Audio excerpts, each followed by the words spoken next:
কনক সারোয়ার। দর্শক, আজকে শিরোনাম দেখে বুঝতে পারছেন আমাদের আলোচনার মূল বিষয় বাংলাদেশের অবৈধ সরকারের পররাষ্ট্রমন্ত্রী ডক্টর এ কে আব্দুল মোমেন, যিনি ইতিমধ্যে আলোচিত হয়েছেন তার নানা উদ্ভট কথা এবং ফালতু কথায়, যিনি ইতিমধ্যে বেশ আলোচিত হয়েছেন মিথ্যা তথ্য দিয়ে, মিথ্যা তথ্যের মাধ্যমে নিজেকে মহিমান্বিত করার চেষ্টা করতে যেয়ে তিনি ধরা খেয়েছেন এবং আলোচিত হয়েছেন। তো তার উল্লেখযোগ্য মিথ্যা হচ্ছে তিনি হার্ভার্ড বিশ্ববিদ্যালয়ে পড়াশোনা করেছেন এবং হার্ভার্ডে তিনি অধ্যাপনা করেছেন, যা একটি ডাহা মিথ্যা কথা। আমরা একটি অনুসন্ধান করেছি তার সম্পর্কে। সেই অনুসন্ধানে যাওয়ার আগে এই সাম্প্রতিক সময়ে মোমেন একটি ইন্টারভিউ দিয়েছেন বাংলাদেশের একটি টেলিভিশন চ্যানেলকে। আসুন আমরা সেই ইন্টারভিউটি একটু শুনি। এগুলো অনেকগুলো ছাগল, এগুলো অনেকগুলো পাগল এবং বিভ্রান্ত। এরা হচ্ছে এমন জিনিস যারা সুম্মুন বুকমুন উমিউন ফাহুম লা ইয়ারজুবুন, এরা কালা, এরা বদি, এরা কখনো সত্য পথে আসবে না। এদের জন্য পরিতাপ হয়, কারণ এদের মধ্যে আমি দেখেছি কেউ কেউ নাকি শিক্ষিত এবং জ্ঞান পাপী। আমাদের দেশে আইন কানুন আছে, যে সমস্ত অন্যান্য মন্ত্রণালয় সেই আইন কানুন গুলো তারা আপনার এক্সিকিউট করেন, তারা সেগুলো করবেন।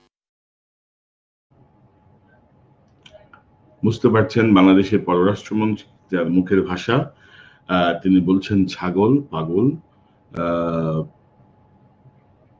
তার এই বক্তব্য শুনে বুঝতে পারছেন যে জাতিসংঘের স্থায়ী মিশনের সর্বোচ্চ পদে, অর্থাৎ কূটনৈতিক লেভেলের সর্বোচ্চ পর্যায়ে যে ব্যক্তিটি দীর্ঘদিন ছিলেন, তার ভাষা শুনে বুঝতে পারছেন যে বাংলাদেশের ডিপ্লোম্যাটিক লেভেলে তার জ্ঞান কতটুকু, তার যোগ্যতা কতটুকু। এখন পররাষ্ট্রমন্ত্রী হিসেবে তিনি বাংলাদেশের কি সর্বনাশ করবেন সেটাই দেখার বিষয়। কারণ জাতিসংঘের স্থায়ী প্রতিনিধি হিসেবে তিনি যে বাংলাদেশকে ডুবিয়েছেন সে কথা বলাই বাহুল্য।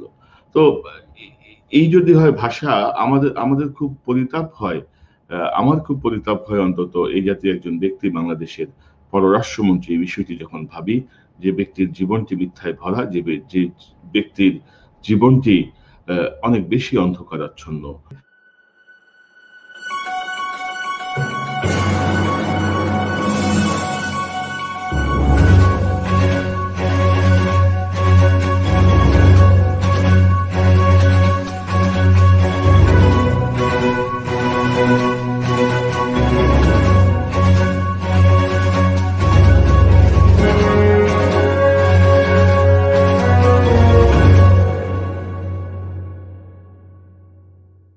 আপনারা যা দেখলেন সেটি আজ থেকে বহু বছর আগের ছবি।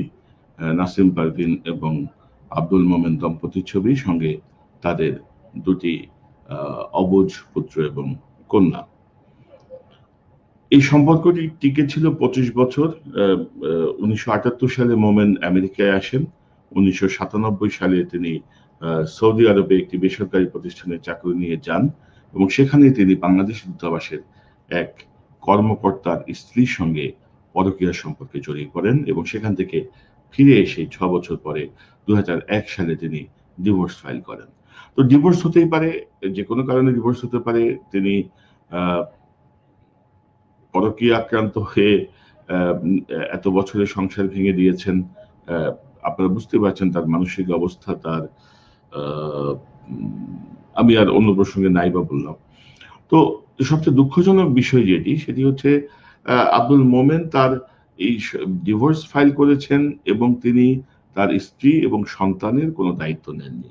তিনি ন্যূনতম কোনো আর্থিক সহায়তা করেননি এবং এই পর্যন্ত তিনি তার পুত্র এবং কন্যার কোনো খবর নেননি। স্ত্রী তো সাবেক, তার খোঁজ নাই নিতে পারেন, কিন্তু নিজের পুত্র কন্যাকে কিভাবে মানুষ অস্বীকার করে? আমরা তার স্ত্রী নাসিম পারভীনের একটি ইন্টারভিউ পড়েছি এখানকার একটি সাপ্তাহিক পত্রিকায়, সাপ্তাহিক জন্মভূমিতে, এবং আমি আজকে তার সঙ্গে কথা বলেছি এই ইন্টারভিউর বিষয়টি একটু রিচেক করার জন্য। এবং আমি খুবই হতবাক হয়েছি, আমি বেদনাক্রান্ত হয়েছি। একজন মানুষ কি করে এতটা নিম্ন আচরণ করতে পারে? একজন শিক্ষিত ব্যক্তি কি করে এতটা জাহেল হতে পারে? এবং আপনারা দেখেছেন যে মোমেন সাহেব তার বক্তব্যে সূরা বাকারার 18 নম্বর আয়াত ব্যবহার করেছেন, যেখানে আল্লাহ সুবহানাহু ওয়া তাআলা বলছেন যে তিনি তাকে হেদায়েত করেন। হেদায়েত তিনি সবাইকে দান করেন না, তিনি কারো কারো আহ, চক্ষু, কর্ণ এবং হৃদয়কে বন্ধ করে রাখেন, সিলমোহর করে রাখেন। তারা কখনো হেদায়েত প্রাপ্ত হবে না।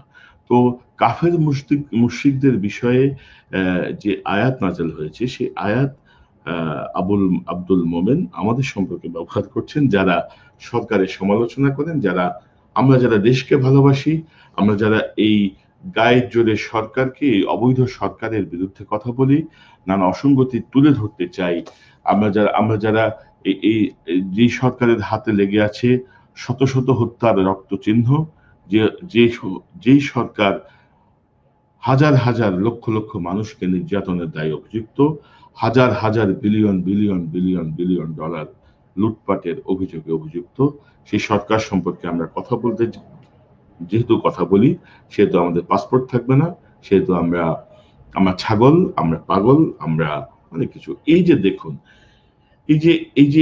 এই যে আব্দুল মোমেনের যে ব্যক্তিগত জীবন, এই যে জীবনের কথা আমি বলছিলাম, সেই ব্যক্তিটির মুখে কি এসব কথা মানায়? এবং আপনারা আমি যদি একটু বলি, আমি আপনাদেরকে দেখাতেও পারি যে এখানে তার স্ত্রী যে ইন্টারভিউ দিয়েছেন, সেই ইন্টারভিউতে তিনি বলেছেন যে সে নিজের স্বার্থ ছাড়া কিছু বোঝে না। আব্দুল মোমেন তিনি নিজের স্বার্থ ছাড়া কিছু বোঝেন না, চেনেন না, নিজেকে ছাড়া পৃথিবীতে আর কিছুকেই ভালোবাসেন না। তিনি খুব সুন্দর করে নাটক করতে পারেন এবং মানুষ বুঝতেই পারবে না তার অভিনয়। তিনি সর্বদা মিথ্যা এবং বানোয়াট কথা বলে সবাইকে ভয় আতঙ্কে রাখে, সবাইকে তার নিয়ন্ত্রণে রাখার চেষ্টা করে।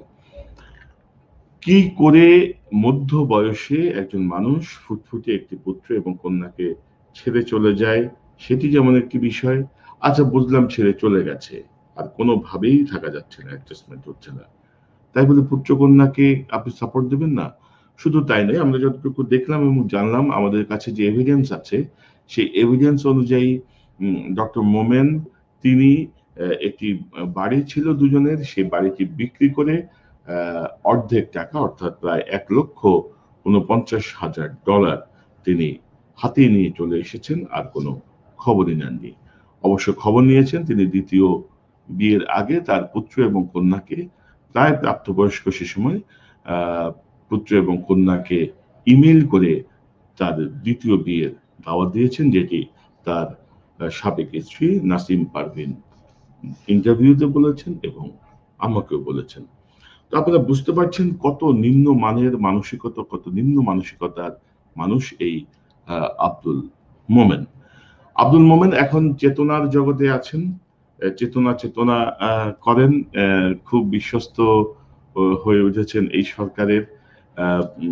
কিন্তু তার অতীত ইতিহাস হচ্ছে তিনি মোনায়েম খানের গুন্ডা বাহিনী NSF এর নেতা। 1970 সাল থেকে স্বাধীনতার উত্তাল পুরো সময়টাই NSF এর গুন্ডা হিসেবে মোমেন সলিমুল্লাহ হলে অবস্থান করতেন এবং বাংলাদেশের বিপক্ষে অবস্থান নিয়েছিলেন। পরবর্তীতে ভাইয়ের হাত ধরে স্বাধীনতার পর সরকার গঠিত হলে দেওয়ান ফরিদ গাজী সিলেটের মন্ত্রী তার সহকারীর চাকরি নেন এবং 1978 সালে জিয়াউর রহমান রাষ্ট্র ক্ষমতায় এলে তার অর্থমন্ত্রী সাইফুর রহমানের ব্যক্তিগত সহকারী হিসেবে কাজ শুরু করেন আব্দুল মোমেন।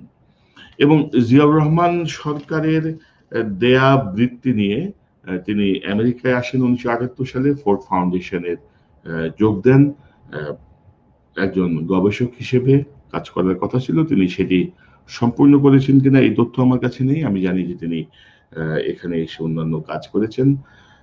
এবং পরবর্তীতে এরশাদ সরকার ক্ষমতায় আসার পর এরশাদ সবাইকে ফিরে যেতে বললেও মোমেন ফিরে যাননি, তিনি এখানেই অবস্থান করেন। 1991 সালে বিএনপি ক্ষমতায় এলে মোমেন তার স্ত্রী নাসিম পারভিন সহ বেগম খালেদা জিয়ার সঙ্গে দেখা করেন এবং নাসিম পারভিন যেমনটি বলছিলেন যে তিনি বেগম খালেদা জিয়ার সঙ্গে দেখা করে তিনি চাকরি চান, পররাষ্ট্র মন্ত্রণালয়ে চাকরি চান বা দূতাবাসে কোনো চাকরির সন্ধান করেন, কিন্তু বেগম খালেদা জিয়া তাতে খুব বেশি সায় দেননি। তো মোমেন অবশ্যই কথাটি স্বীকার করেছেন। তিনি জাতিসংঘের স্থায়ী প্রতিনিধি হিসেবে যোগ দেওয়ার পর সাংবাদিকরা তার কাছে প্রশ্ন করেছিল যে আপনার স্ত্রী অভিযোগ করেছেন যে আপনি বেগম খালেদা জিয়ার সঙ্গে দেখা করে চাকরি চেয়েছেন। তিনি এর জবাবে বলেছেন, চাকরি নয়, আমি দেখা করেছিলাম কারণ আমি শিশু অধিকার নিয়ে কাজ করছিলাম।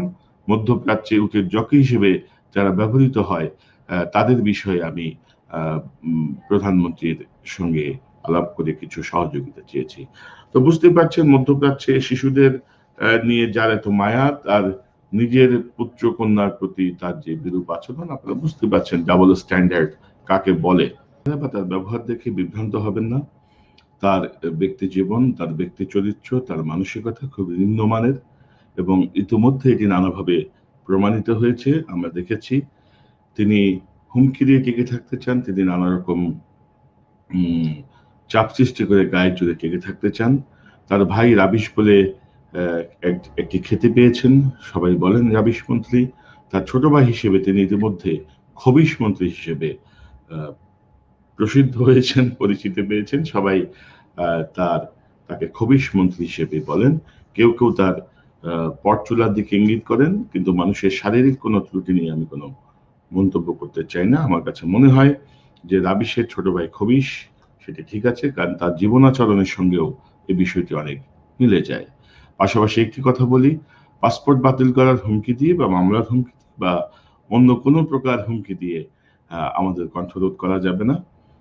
আমরা কাজ করে যাব। মোমেন কদিন আগে আমেরিকার সম্পর্কে বলেছেন যে আমেরিকায় নাকি গণমাধ্যমের স্বাধীনতা নেই, মত প্রকাশের স্বাধীনতা নেই। এই বিষয়টি আমরা অনুবাদ করে জায়গা মতো পাঠিয়েছি দেখার জন্য যে জাতিসংঘের সাবেক স্থায়ী প্রতিনিধি, যে লোক ৩০-৩৫ বছর আমেরিকায় ছিল, আমেরিকান নাগরিক, তার বক্তব্য তোমরা একটু দেখো সে কি বলে। এবং আজকে আমাদেরকে যে হুমকি দেওয়া হয়েছে এটিও আমরা অনুবাদ করে মার্কিন পররাষ্ট্র দপ্তর সহ, স্টেট ডিপার্টমেন্ট সহ আমরা বিভিন্ন মানবাধিকার সংস্থার কাছে পাঠিয়েছি। কারণ এইসব ভণ্ড শয়তানদের চেহারা উন্মোচিত হওয়া দরকার আছে, মুখোশ খুলে দেওয়ার দরকার আছে। পাশাপাশি আরেকটি তথ্য আপনাদের দিয়ে রাখি, ডক্টর মোমেন আমেরিকার নাগরিক। তিনি 1995 সালে পাসপোর্ট পেয়েছেন এবং এখন পর্যন্ত সেই পাসপোর্ট তিনি সারেন্ডার করেননি। তিনি আমেরিকার নাগরিক হিসেবেই বাংলাদেশের মন্ত্রী পদে আসীন আছেন। আমি চ্যালেঞ্জ করে বলছি। তো দর্শক ভালো থাকুন। নিয়মিত আপডেট পাওয়ার জন্য আপনারা আমার ইউটিউব চ্যানেলটি সাবস্ক্রাইব করুন, আমার ফেসবুক পেজের সঙ্গে সংযুক্ত থাকুন। বর্তমান অবৈধ সরকারে যারা মন্ত্রী আছেন তাদের অধিকাংশরই চরিত্র একই রকম। তারা মুখে কথা বলে, মনে আরেকটা, তাদের কার্যক্রম আরেকটা। অর্থাৎ সবাই অধিকাংশই মিথ্যার উপরে দাঁড়িয়ে আছে, মিথ্যার উপরে দাঁড়িয়ে তাদের রাজত্ব করে যাচ্ছে, ভীতির রাজত্ব, ভীতি কায়েম করে এক ধরনের রাজত্ব করতে চাচ্ছে। জনগণ এর প্রতিরোধ গড়ে তুলুন। আমাদের গণতন্ত্র চাই, আমাদের মত প্রকাশের স্বাধীনতা চাই, আমাদের বেঁচে থাকার মতো সুন্দর পরিবেশ চাই। আবারও দেখা হবে ইনশাল্লাহ। ভালো থাকুন। আসসালামু আলাইকুম।